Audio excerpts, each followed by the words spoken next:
Le Cecil Hotel, l'hôtel où la mort ne part jamais. Los Angeles, 1924.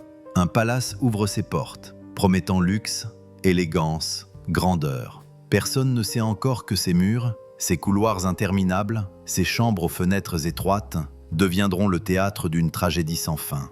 Bienvenue au Cecil Hotel, un nom qui, avec le temps, fera frémir ceux qui osent le prononcer. Ici, chaque étage cache une histoire qui refuse de mourir. Chaque recoin murmure des secrets que personne ne devrait entendre.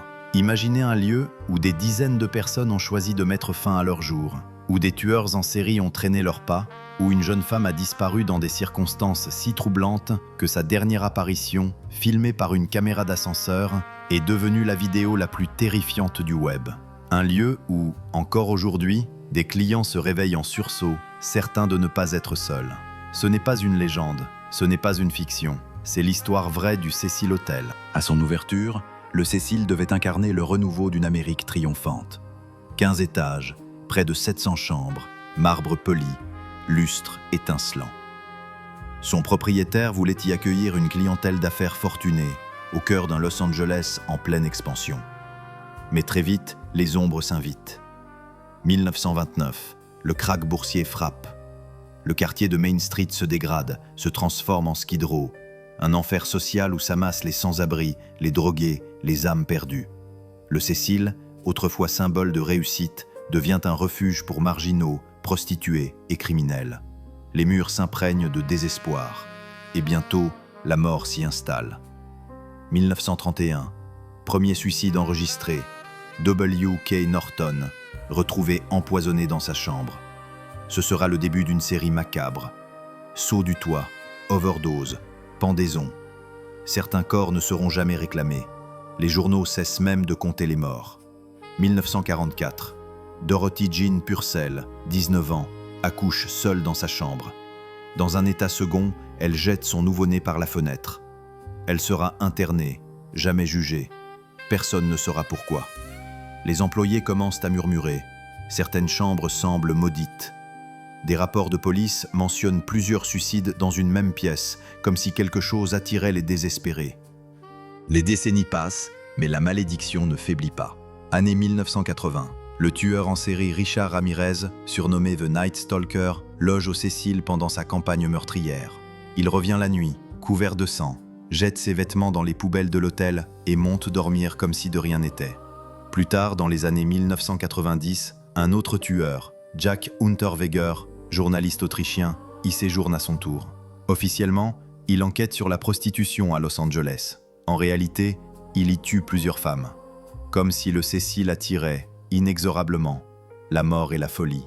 Certaines chambres, on ne voulait pas y entrer la nuit, confiera plus tard un ancien employé. On avait l'impression d'être observé. Los Angeles, 19 février 2013. Le technicien Santiago Lopez pénètre dans le hall du Stay on Main Hotel, nouveau nom donné au Cecil après une tentative de rénovation. Une jeune femme, Elisa Lam, a disparu depuis plusieurs semaines. Ce matin-là, des clients se plaignent d'une eau trouble et malodorante qui coule de leur robinet. Santiago reçoit l'ordre de monter sur le toit, vérifier les réservoirs. Dans l'ascenseur de service, une angoisse le saisit. Le métal grince comme un rire étouffé. À chaque étage, le bruit se fait plus aigu, presque humain.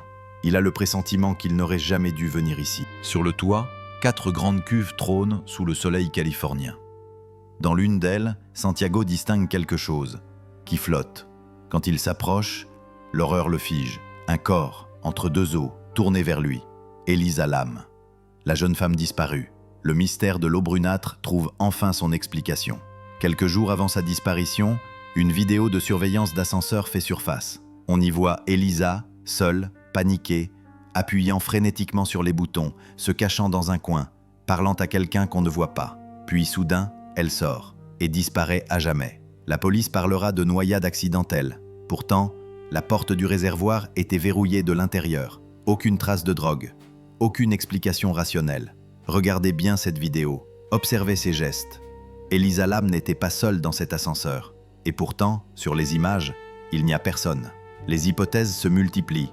Empoisonnement à l'eau, rituel occulte, jeu dangereux tourné au drame, ou bien Autre chose, des clients jurent avoir entendu des voix. Des employés racontent des portes qui s'ouvrent seules, des ascenseurs qui se déclenchent sans qu'on les appelle. Des parapsychologues enregistrent des voix, des variations électromagnétiques anormales, surtout près du toit, et de l'ascenseur. Les scientifiques parlent d'hallucinations collectives, les autres murmurent un seul mot, malédiction. On raconte que le Dahlia noir, Elizabeth Short, aurait séjourné ici avant son assassinat en 1947. Aucune preuve, seulement une rumeur. Mais au Cécile, les rumeurs prennent vie. Certains pensent que l'hôtel n'est pas seulement hanté, qu'il est une faille, une porte, un lieu où la souffrance s'accumule jusqu'à prendre forme. Les murs du Cécile ont vu des choses que l'esprit humain ne peut supporter, des cris étouffés, des ombres qui glissent le long des couloirs, des présences qui murmurent dans les chambres vides. Aujourd'hui, le Cécile a encore changé de nom.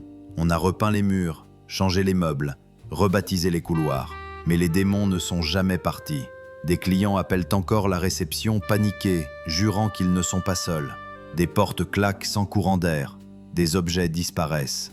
Le Cecil Hotel n'existe plus, mais son nom, lui, continue de hanter Los Angeles. Alors, la prochaine fois que vous passerez devant un vieux bâtiment au cœur de la ville, demandez-vous, et si certains lieux gardaient en eux les échos de ce qu'ils ont vu? Et si parfois ces échos cherchaient quelqu'un pour les écouter? Bienvenue au Cecil Hotel. Et souvenez-vous, certaines portes ne devraient jamais être ouvertes.